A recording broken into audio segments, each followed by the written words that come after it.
우리는 지난주 출애굽기 29장 말씀을 생존자들의 감사라는 제목으로 나누었습니다. 한 주 동안 제사장을 거룩하게 생존하게 하신 이유, 하나님이 그렇게 하신 이유는 바로 나를 생존하게 하셔서 나를 만나시기 위하여. 그래서 그 하나님과 만나며 교제하는 시간이 되셨나요? 또 그리고 나를 통하여 이제는 다른 생존자들을 구원하시기 위한 하나님의 계획과 안배가 있었습니다.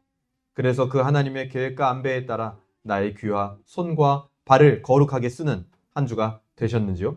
오늘은 출애굽기 30장 말씀을 셈하지 못하는 장사꾼이라는 제목으로 한번 나누어 보도록 하겠습니다. 우리 따라해 볼까요? 셈하지 못하는 장사꾼.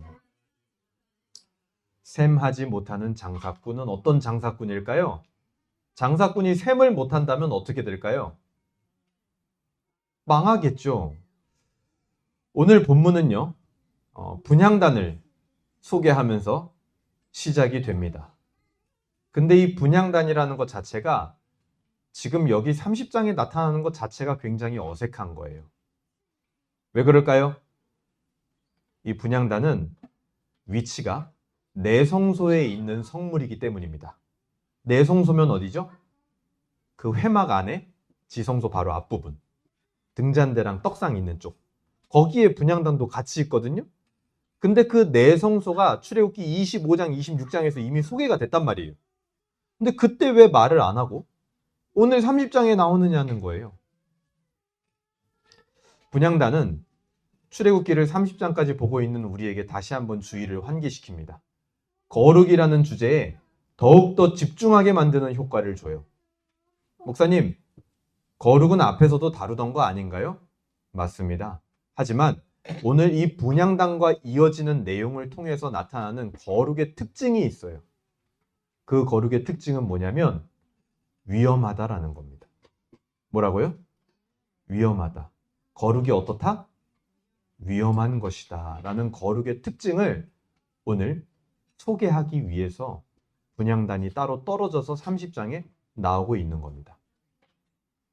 거룩이 위험하다고 얘기를 한다면 거룩한 하나님과 이스라엘이 동행한다라는 것도 역시 어떤 일이 될 수 있다? 위험한 일이 될 수도 있다라는 말과 같습니다. 하나님과의 동행이 위험하다라는 생각을 여러분 해보신 적이 있으신가요? 아마 거의 없을 거예요. 그렇죠? 상상해보기 힘든 면이 있습니다. 하지만 분명히 그런 면이 있다라고 오늘 본문은 얘기합니다. 그래서 필연적으로 우리 성도에게는, 하나님과 함께하는 이스라엘 백성들에게는 거룩의 위험성은 제거하면서 거룩하신 하나님과 동행하는 방법이 필요하게 된 거예요. 오늘 본문은 그 방법이 무엇인지를 소개하면서 거룩은 분명 위험한 것이지만 그걸 감수할 만큼 우리에게 필요한 것이다 라는 것을 깨닫게 해줍니다. 오늘 말씀을 통해서 거룩의 새로운 면을 발견하는 시간이 되기를 주님의 이름으로 소망합니다. 우리 오늘 본문으로 들어가 볼게요. 본문 30장 1절부터 10절까지는 첫 번째 단락으로 분향단에 대해서 소개를 합니다. 1절, 너는 분향할 제단을 만들지니. 분향할 제단, 이거는요 뜰에 있는 번제단하고는 다른 겁니다. 분향하는 제단을 따로 만드는 거예요. 근데 기본적으로 조각목, 아카시아 나무로 만듭니다. 2절, 길이가 한 규빗, 너비가 한 규빗으로 네모가 반듯하게 하고 높이는 2규빗으로 해라. 그러니까 크기가요, 가로 50cm, 세로 50cm, 높이는 1m 정도 되는 겁니다. 그러면 높이가 1m 정도 되면 그 분향단에서 향을 피우는 일을 제사장들이 하기에 참 편했겠죠. 1m 정도 높이니까 어느 정도 될까요? 한 여기 우리 뭐 이 정도까지 올 거 아니에요. 그렇죠? 뭐 사람마다 어떤 분들은 1m 하면 여기 막 이러시는 분들도 있는데 다리가 긴 분들은 뭐 여기 이렇게 할 수도 있겠죠. 아주 편안한, 일하기에 아주 편안한 그런 높이였다라는 겁니다. 그리고 뜰의 제단과 동일하게 뭐가 있냐면 2절 후반부에 보세요. 그 뿔을 그것과 이어지게 하고, 제단에도 뿔이 있었던 거 여러분 기억하시죠? 이 분향단에도 뿔이 있습니다. 그리고 이 분향단 자체와 뿔은요 모두 금박을 입혀요. 왜요? 내성소 안에 있는 물건이거든요. 그리고 특이하게 내 성소 안에서도 지성소와 가장 가까이 위치하고 있는 게 이 분향단입니다. 그래서 거룩의 차등성도 우리가 생각나게 하죠. 금을 입히라는 것을 통해서. 그리고 4절에서 5절을 보게 되면 금태 아래 양쪽 금고리 둘을 만들되 곧 그 양쪽에 만들지니 이는 제단을 매는 채를 꿰 곳이다 해서 언제나 이 제단에 사용되는 성막에 사용되는 모든 기구는 뭘 답니까? 채를 달아요. 채. 채가 뭐였습니까? 긴 봉 같은 거죠. 왜요? 이동을 해야 되니까요. 그리고 이 향단의 위치가 6절에 나오는데요. 그 제단을 여기서 제단이라고 돼 있으니까 우리가 뜰에 있는 제단하고 헷갈리시면 안 돼요. 이거는 분향단을 말하는 겁니다. 그 제단을 증거계 위, 속죄소 맞은편, 곧 증거계 앞에 있는 휘장 밖에 두라 이렇게 돼 있습니다. 이게 어디냐? 증거궤 위래요. 증거궤 위. 여러분 지성소에 있었던 언약궤 생각나시나요? 언약궤? 그 언약궤는 어떤 구조예요? 뚜껑이 없는 구조잖아요. 안에가 뚫려 있는. 그 위에 그래서 뭘 놨어요? 뚜껑 역할을 하는 속죄소라는 거를 놨죠. 그래서 증거궤 위 속죄소의 맞은편 휘장 밖에 지성소를 가리는 그 휘장 바로 앞에 이 분향단을 놓으라는 거예요. 그럼 분향단이 어떻게 생겼을까요? 이렇게 생겼습니다. 그래서 뭐 제단하고 비슷한 것 같기도 하고 크기는 조금 작게 해서 50cm, 50cm, 1m 해서 이 위에다가 뭐를 하는 거냐면 저 위에 향덩어리 이렇게 보이세요? 저기서요 향을 피우는 겁니다. 향을 피우는 거예요. 그래서 항상 이 회막 안은요 아주 향기로운 향기로 향이요 1년 내내 유지가 되는 거예요. 무슨 향이었을까요? 아로마향? 그래가지고 저걸 보고 나도 이번 주에 교회에 좀 향을 피워놔야겠다 저런 느낌이 나게. 그런데 오늘 본문에 보니까 그것을 사람을 위하여 쓰는 자는 백성 중에 끊어지리라. 그래가지고 포기했습니다. 저렇게 만들어져 있습니다. 분향단이. 저 모양을 기억하시면 좋을 것 같아요. 그래서 이 향단은 아론이 아침과 저녁으로 향을 피웁니다. 7절과 8절에 나오죠. 7절 봅니다. 아론이 아침마다 그 위에 향기로운 향을 사르되 등불을 손질할 때에 살을 찌며. 이 말은 뭐냐면 내 성소에는 7촛대, 그러니까 등불이 있었잖아요.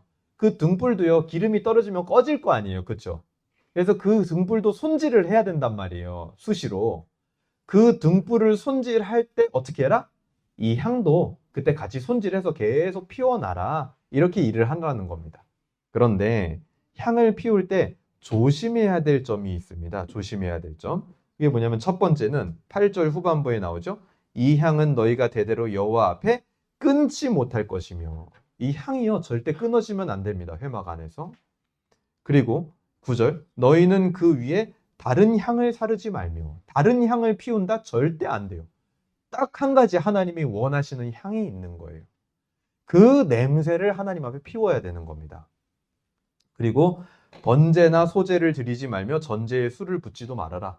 그러니까 밖에 뜰에서 드렸던 번제의 고기라든지 전제의 관유 같은 거 그런 거 괜히 가지고 와가지고 여기 향에다가 하나님 앞에 뭘 더 한다고 너희들 마음대로 임의대로 이 향 위에다 하지 말라는 거예요. 왜요? 그럼 향이 엉망이 되겠죠.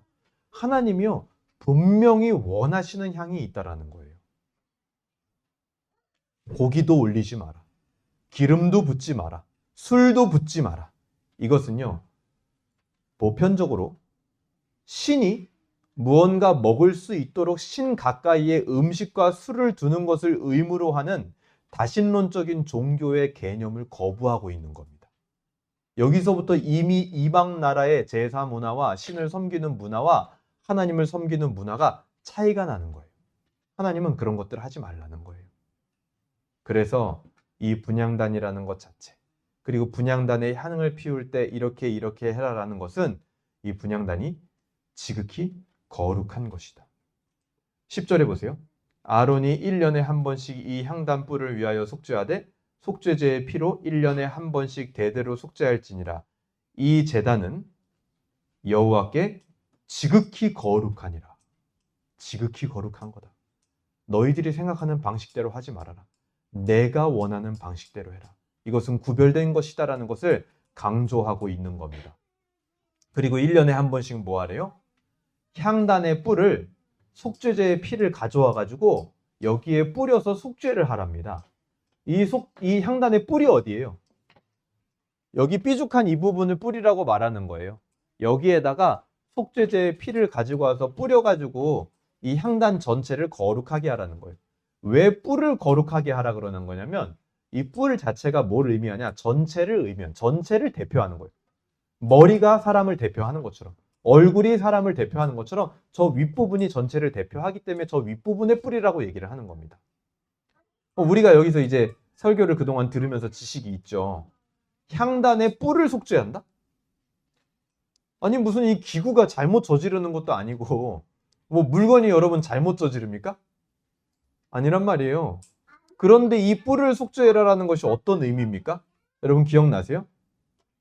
성막의 기구에 피를 뿌리고 정결케 한다라는 것의 의미를 우리가 앞에 출애굽기 24장에서 들었습니다. 그때 피의 언약을 통해서 제물들의 피를 반씩 나눠요. 그래서 하나는 이스라엘 백성들에게 뿌리고 하나는 어디에 뿌렸어요? 성막에 뿌리게 됩니다. 그래서 이제 이스라엘과 성막은 공동 운명체가 되는 거예요. 피의 언약으로. 그래서 이스라엘이 죄를 지으면은 어디가 더러워져요? 성막이 더러워집니다. 그래서 성막을 깨끗하게 하면 누가 정결해집니까? 이스라엘이 정결해지는 원리가 예수 그리스도의 십자가에도 그대로 적용이 된다라고 지난번에 말씀을 드렸습니다. 이것도 마찬가지 그 의미로서 볼 수 있는 거예요. 분향단의 뿔에 피를 뿌려서 거룩하게 해라. 성막 곳곳에 피를 뿌림으로 제사장과 이스라엘의 죄가 씻어지고 정결케 된다라는 의미로 오늘 이 10장을 우리가 볼 수 있으면 좋겠습니다. 결국 이 향단이라는 것은 지극히 거룩한 것이다. 그리고 이 거룩이 계속해서 피 뿌려서 유지가 되는 것은 결국에는 누구를 위해서 그렇게 되는 것이다? 하나님이 아니라 이스라엘 백성들을 위하여 계속 거룩하게 유지를 하라는 거예요. 그래야 이스라엘 백성들이 깨끗해지니까요. 거룩은 하나님의 속성이면서 동시에 이스라엘에게 반드시 필요한 거고 이스라엘을 위하여 유지되었어야 한다라는 것을 이야기하고 있는 겁니다. 왜요? 그것이 바로 하나님과 동행할 수 있는 유일한 길이거든요. 이스라엘이 거룩해야 하나님과 동행할 수 있거든요. 그래서 거룩은 반드시 필요하다. 그리고 나서 11절부터 16절은 오늘 속전에 대해서 소개를 하게 되는데 이 속전이라는 것의 뜻은 풀어서 말하면 속죄의 값이다 이런 뜻이. 뭐라고요? 속죄의 값, 속죄금을 말하는 거예요. 속죄의 값. 12절 보세요. 내가 이스라엘 자손의 수요를 조사할 때 조사받은 각 사람들은 그들을 계수할 때 자기의 생명의 속전을 여호와께 드릴지니 이는 그들을 계수할 때 그들 중에 질병이 없게 하려 함이라. 이스라엘 인구 조사를 할 때 생명의 속전을 드리라는 겁니다. 쉬운 말로 하면 뭡니까? 한 사람당 한 명도 빠지지 않고 다 생명의 속전을 드려야 된다는 거예요. 목적은 뭐냐? 질병이 없게 하려고. 쉽게 말하면 죽지 않게 하려고. 그래서 이름 자체가 생명의 속전이에요. 근데 좀 이제 이해가 안 갈 수 있습니다. 이 부분이. 근데 일단 더 보면 좋을 것 같아요. 13절. 무릇 계수에 드는 자마다 성소의 세겔로 반세겔을 낼지니 한 세겔은 20게라라. 그 반세겔을 여호와께 드릴지며. 그래서 그 값은 얼마를 내야 됐냐면 성소 세겔로 반세겔을 드리래요. 여기서 반세겔, 게라라는 것은 무게단위입니다. 무게단위. 근데 이 반세겔이 어느 정도냐면요. 5.7g이에요. 5.7g.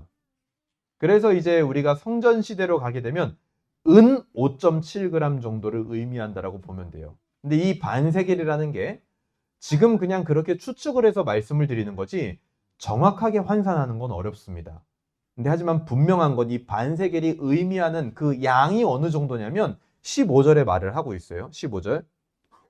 같이 읽어볼까요? 시작.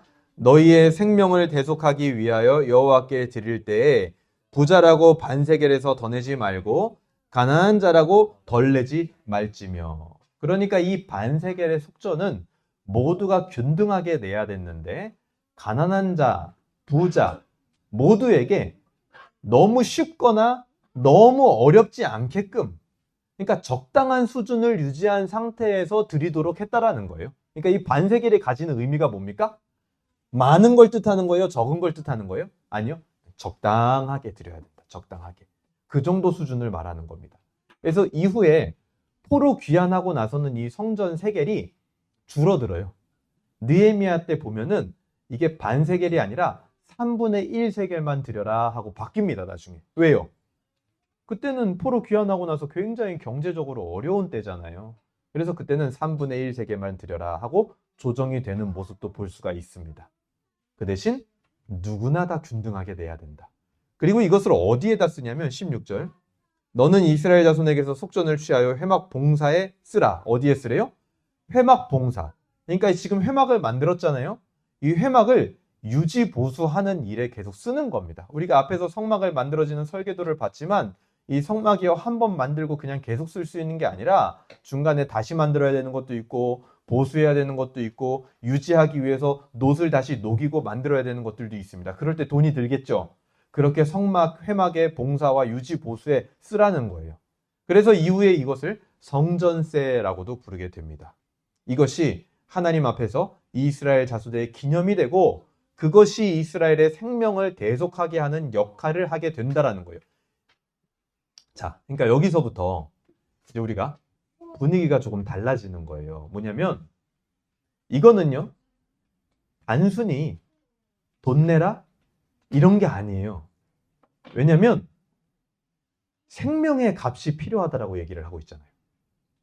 돈 내라 이게 아니에요. 너 돈 안 내면 죽는다 이거예요. 생명의 값이라고 지금 하잖아요. 생명의 값.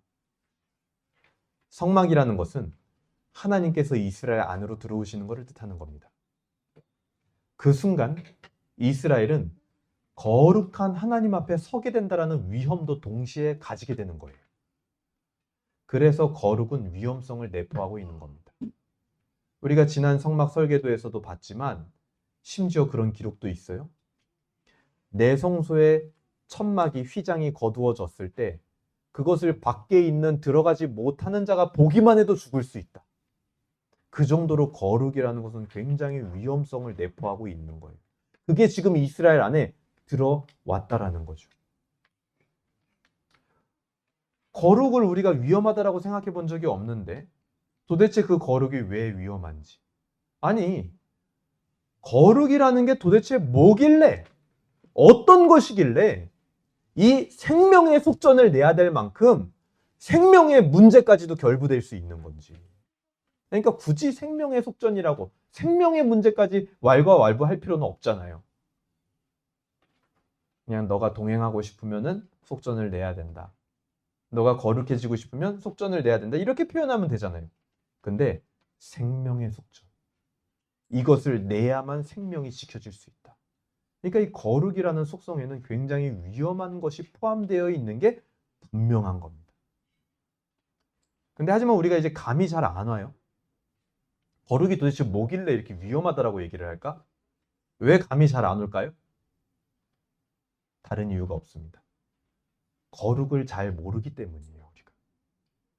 거룩이라는 게 무슨 개념이고 어떤 건지를 잘 모릅니다. 그래서 이거는 위험한 거야 라고 백날 얘기를 해도 우리한테 그렇게 감이 안 와요. 이것 때문에 생명까지도 잃을 수 있어 이렇게 얘기를 해도 감이 안 오는 거예요. 그래서 일단 넘어갑니다. 다만 여기서 기억해야 될 것은, 이 속전의 부분에 있어서 기억해야 될 것은, 거룩은 생명의 잃어버림까지도 야기할 수 있는 매우 위험한 개념이 될 수도 있다는 거. 생명의 문제까지 직결된 것이다라는 거, 이 거룩은. 그것을 여러분 기억하고 넘어갈 수 있으면 좋겠습니다. 그리고 나서 오늘 본문은 진도가 빨라요. 17절부터 마지막 38절까지는 뭐가 나옵니까? 물두멍, 향, 기름, 그리고 향. 이 향을요, 향료라고 표현을 할게요. 물두멍, 향기름, 향료 이렇게 세 종류를 더 소개를 합니다. 근데 여기서도 지금 똑같아요. 물두멍에서는 뭘 하는 거냐면 이렇게 놋그릇으로, 놋대야로 이 물 대야를 크게 물 항아리를 만들어 놓고 거기서요, 19절 보세요. 아론과 그의 아들들이 그 두멍에서 수족을 씻되 그들이 회막에 들어갈 때 물로 씻어 죽기를 면할 것이요. 이렇게 나오죠. 씻어서 죽기를 면하라는 거예요. 안 씻으면 죽어. 이게 진짜 위생의 문제를 얘기하는 걸까요? 그렇지 않습니다. 이건 역시 거룩과 결부되어 있는 거예요. 그러니까 거룩은요, 죽는, 생명을 앗아갈 수 있는 문제를 항상 내포하고 있다는 것을 지금 물두멍에서도 이야기하고 있는 겁니다. 자, 향기름도 보세요. 그 뒤에 25절 보세요. 그것으로 거룩한 관유를 만들되 향을 제조하는 법대로 향기름을 만들지니 그것이 거룩한 관유가 될지라. 이 향기름은요, 거룩한 겁니다. 그리고 31절에도 보세요. 이스라엘 자손에게 말하여 이르기를 이것은 너희 대대로 내게 거룩한 관유다. 거룩하다라고 2번이나 나와요, 이 향기름이. 그런데 이 거룩한 향기름을 함부로 다루면 어떻게 되느냐? 32절 보세요. 사람의 몸에 붓지 말지며 이 방법대로 이와 같은 것을 만들지 말아라. 이는 거룩하니 너희는 거룩히 여기라. 이와 같은 것을 만드는 모든 자와 이것을 타인에게 붓는 모든 자는 어떻게 된다? 그 백성 중에 끊어지리라 하라. 여기서 끊어진다라는 건 뭡니까? 추방과 죽음을 의미하는 거예요. 그러니까 거룩하다라는 것은 이만큼 위험한 겁니다. 함부로 다루면.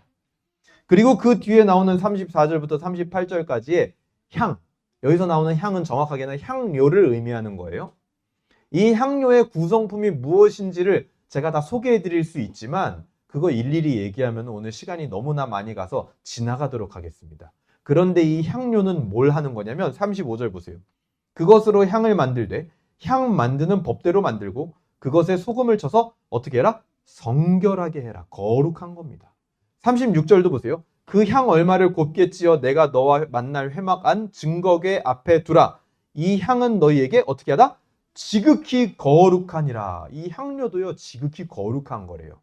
그런데 이 거룩한 것을 마찬가지 임의로 사용하거나 만들면 어떻게 됩니까? 38절 같이 읽어볼게요. 마지막 절입니다. 시작! 냄새를 맡으려고 이 같은 것을 만드는 모든 자는 그 백성 중에서 끊어지리라.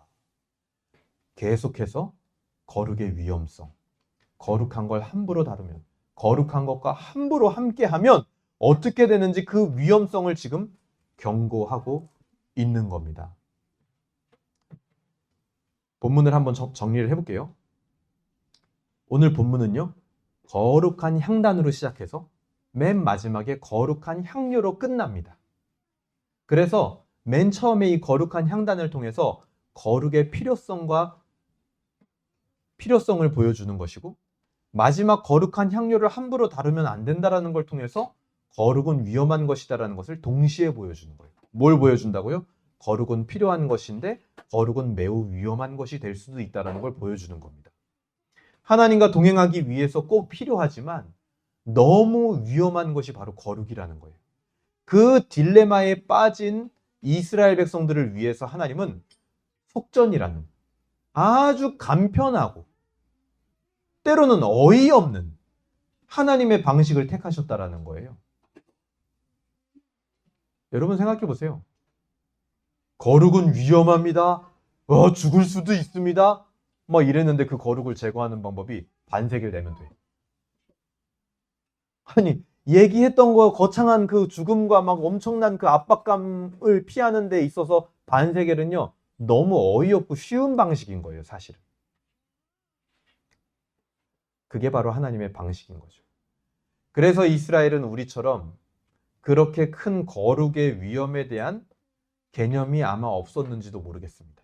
왜냐하면 너무 쉽게 해결이 됐으니까. 이후에 이스라엘 백성들이 하나님을 대하는 모습을 보면은 그래요. 막 거룩의 어떤 위험성이 있다라는 어떤 전제를 깔고 있지 않은 것처럼 보여요. 너무 쉽게 반세계를 내면 해결되니까. 이제 이스라엘은 그 속전을 통해서 거룩의 위험성을 제거하고 하나님과 동행할 수 있게 되었다라는 것이 오늘 본문이 이야기하고 있는 겁니다. 자, 앞에 보세요. 여기까지 해도 우린 느낌이 그렇게 없어요. 그쵸? 왜요? 거룩이 얼마나 위험한 건지 우리에게 와닿지 않기 때문이에요. 여러분, 거룩이 위험하다. 그 느낌이 있습니까? 없어요. 굉장히 어렵습니다. 제가 한 주 동안 고민을 했어요. 거룩이 위험하다라는 걸 어떻게 알려주지?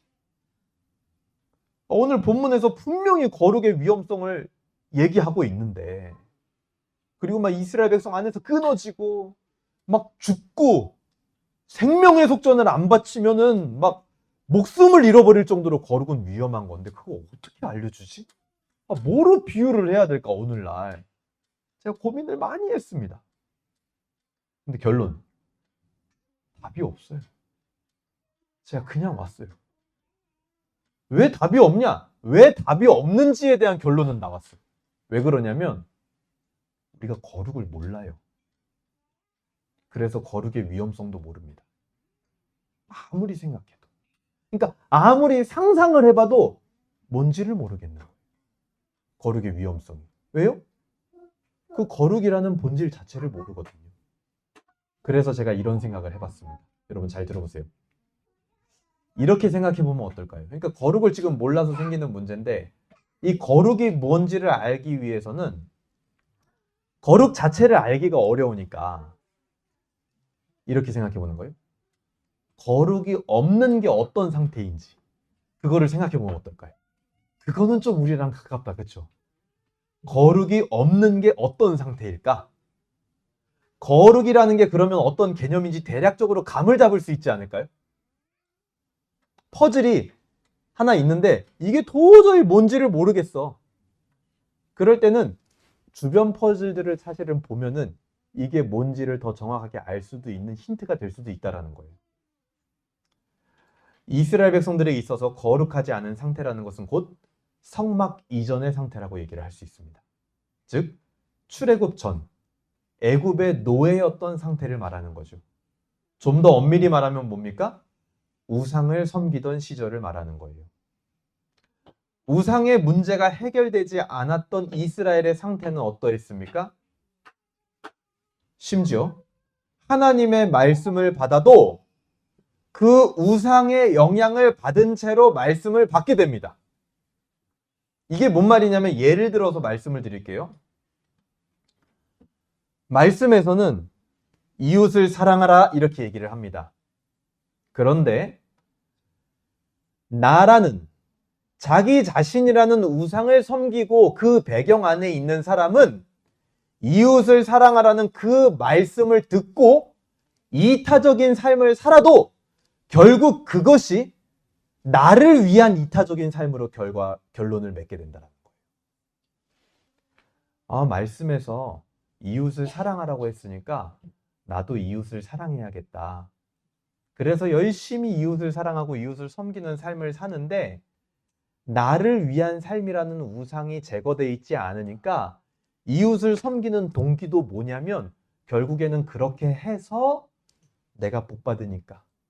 그렇게 해야 내가 마음이 편하니까. 누군가 어려운 사람들을 도와줘야 이 사회가 좋아지고 내가 잘 살 수 있으니까. 그렇게 해야 우리 애들이 좀 안전한 사회에서 살 수 있으니까. 결국 뭐예요?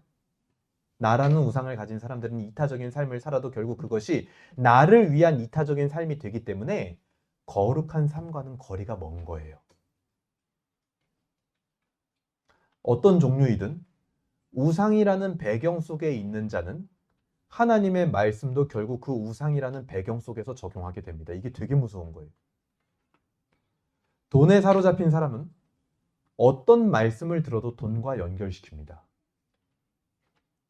회사, 직업, 진로, 자녀, 가정, 어떤 거든지 우상에 사로잡힌 사람은 어떤 말씀을 들어도 그 배경 속에서 말씀을 적용하고 받게 돼요. 그렇기 때문에 굉장히 말씀을 받는 범위가 협소해지는 겁니다. 적용도 굉장히 협소해지는 거예요. 신앙의 풍성함을 누리지 못하는 상태가 되고 결국에 그것은 하나님께 영광이 되지 않습니다. 왜요? 내가 지금 영향받고 있는 그 우상, 그것을 위한 말씀의 적용이거든요. 이런 것들이 뭐냐? 바로 거룩하지 않은 상태. 즉, 거룩의 위험성이 해결되지 않은 상태를 보여주는 겁니다. 그러니까 우리가 거룩의 위험성이라는 그 자체는 모르겠지만 거룩의 위험성이 해결되지 않은 상태는 얼마나 심각한 상태인지는 아시겠죠? 좀 더 자세히 들어가 볼까요? 특히 오늘 본문에서는 거룩의 위험성을 제거하는 요소로 속전이라는 게 등장을 했습니다. 즉, 돈의 개념이 등장했다는 게 굉장히 놀라운 거예요. 여러분, 하나님이요, 이스라엘 백성들한테 거룩의 위험성을 제거할 때 돈으로 제거를 한다. 돈으로 거룩의 위험성을 제거할 거야.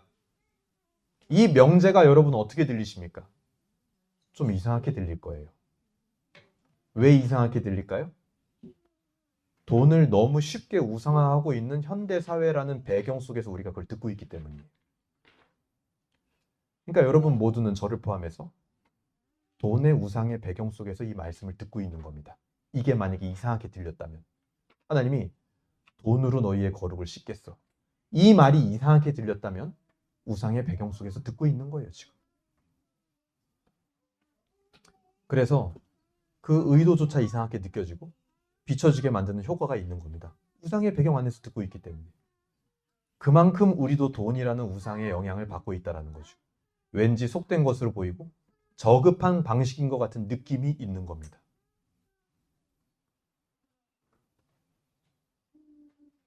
이 상태는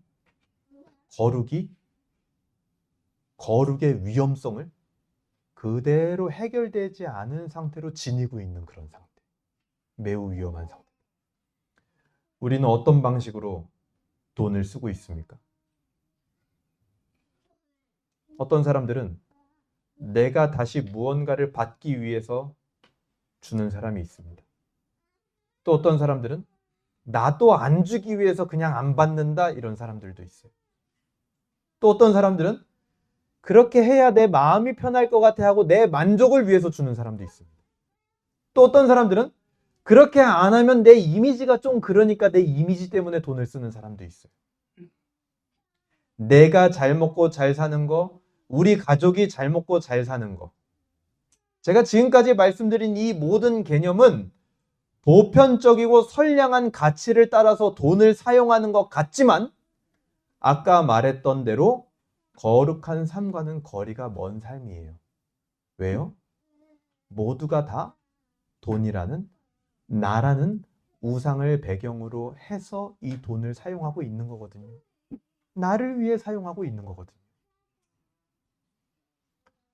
모든 행동의 근원과 결과가 바로 나로 시작해서 나로 끝나기 때문입니다. 이것을 오늘 말씀에 비춰보면 거룩 앞에 굉장히 위험한 상태다 이렇게 얘기할 수 있는 거예요.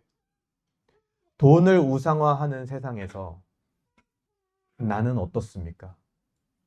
1원까지도 결국 나를 위해서 쓰고 새많은 장사꾼으로 살고 있지는 않은지 우리는 생각해 봐야 되는 겁니다.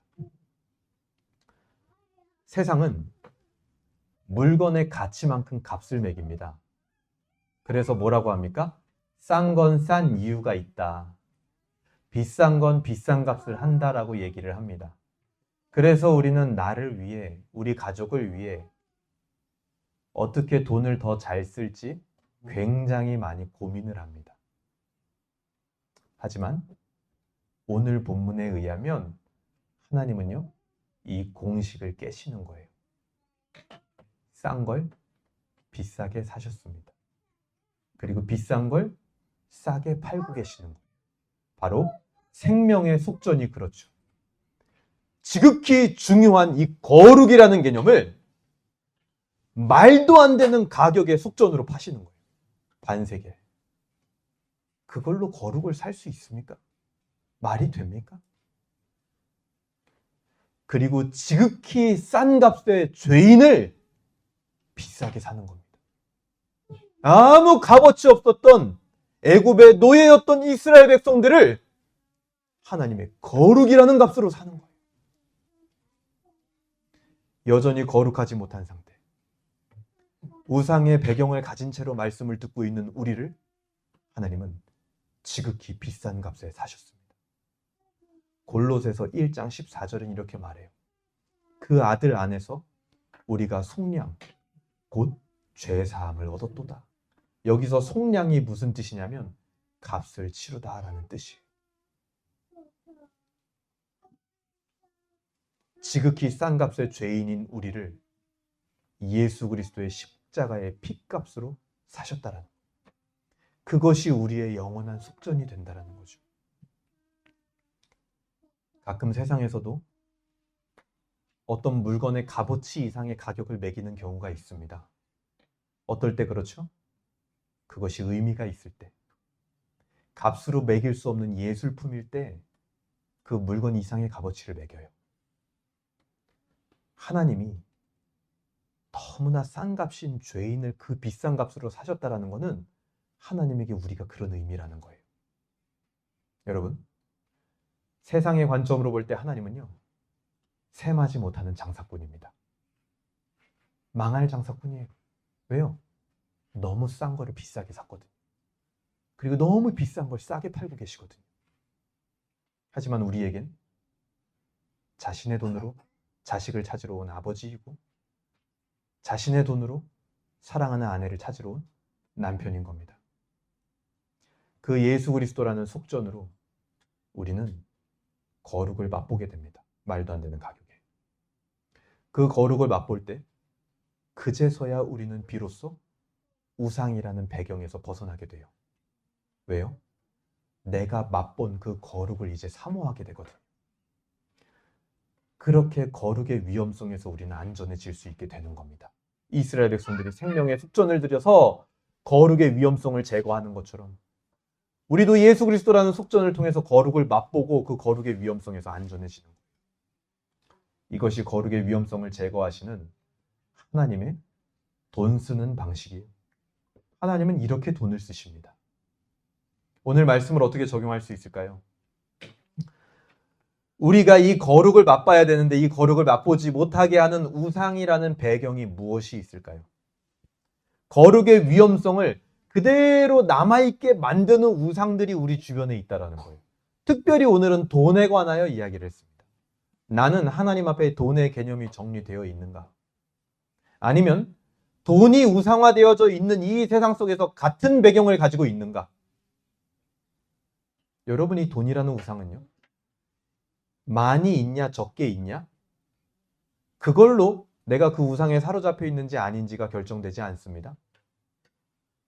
목사가 돈이 없죠? 근데 그렇다고 해서 목사가 돈의 우상에 사로잡히지 않을까요? 아니요, 결코 그렇지 않아요.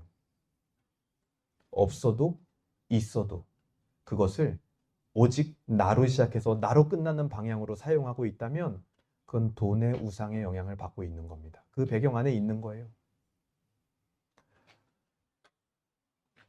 거룩을 위하여 돈이 사용되고 있는가? 그렇다면 거기에는 온전한 보상이 있을 것입니다. 하지만 성공과 명예와 혹은 나 자신을 위한 돈의 사용에 내가 함몰되어져 있다면 그 우상의 끝은 결국 뭐냐? 배신이라고 이야기를 합니다. 왜요? 내가 성공을 위하여 돈을 쓰고 명예를 위하여 돈을 열심히 썼습니다. 근데 결국 그 성공과 명예가 나를 배신해요. 내가 쓴 돈만큼의 결과를 가져다 주질 않아요. 심지어 어떤 사람은 나 자신을 위해서 평생 돈 쓰면서 살았어요. 근데 나 자신에게도 배신당합니다. 그래서 내 안에 들려오는 소리가 뭡니까? 결국 내 노력이 부족했나 보다. 내 능력이 부족했나 보다. 그게 뭐냐면 나의 자아에게 배신당하고 있는 거예요. 야, 네가 노력이 부족해서 그런 거야. 네 능력이 부족해서 그런 거야. 너는 여기까지야. 나를 위하여 살았는데 나한테 그런 소리를 듣고 그 끝이 나는 거예요. 우상 섬김은 결국 배신당하는 겁니다.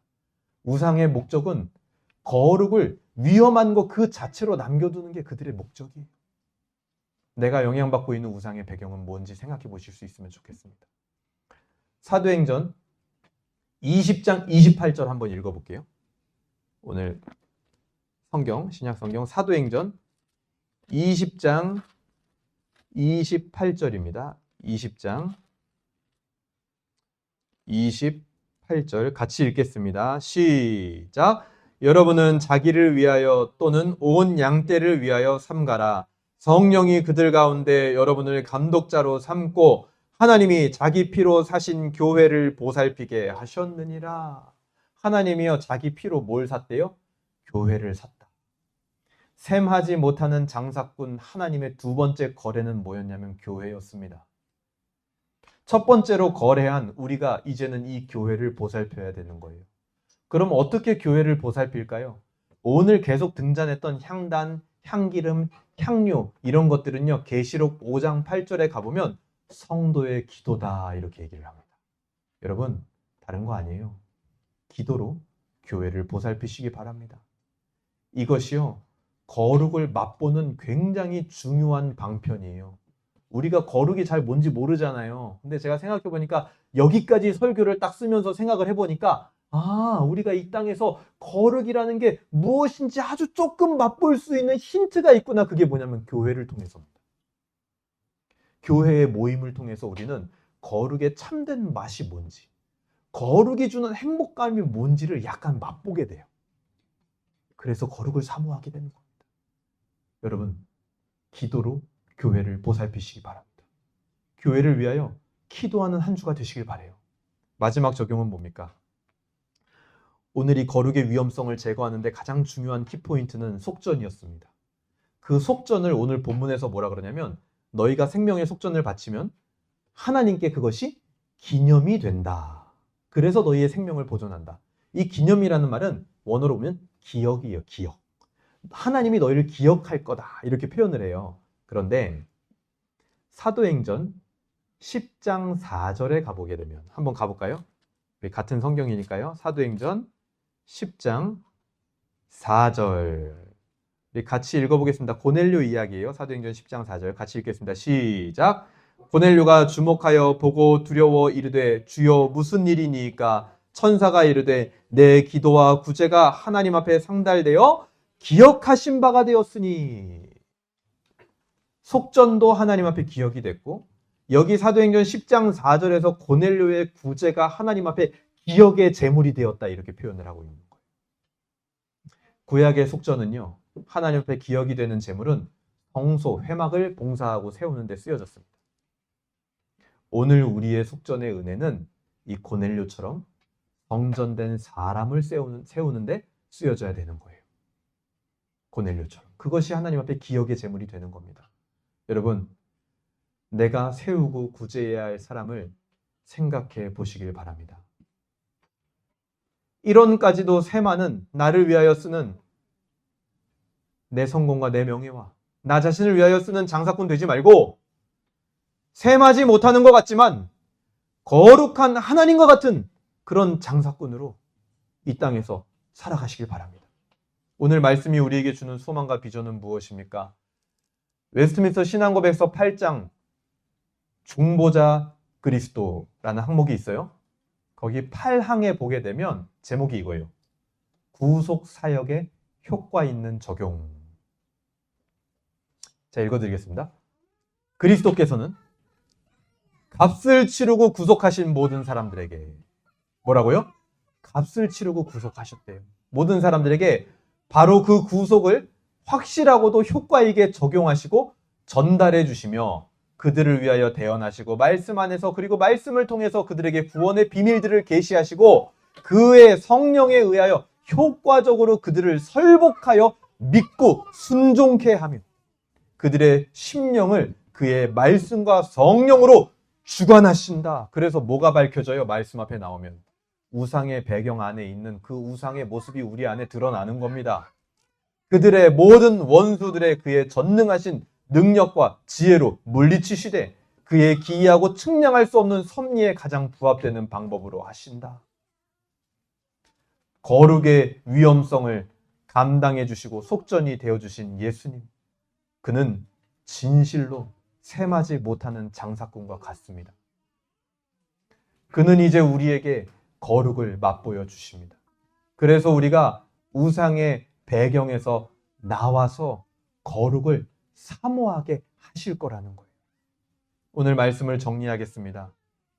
하나님께서는 우리에게 때로는 인생을 살다 보면, 성도로 살아가다 보면 셈하지 못하는 장사꾼처럼 살게 하실 때가 분명히 있습니다, 여러분. 근데 왜 그럴까요? 그냥 단순히 너를 위해서 양보해라?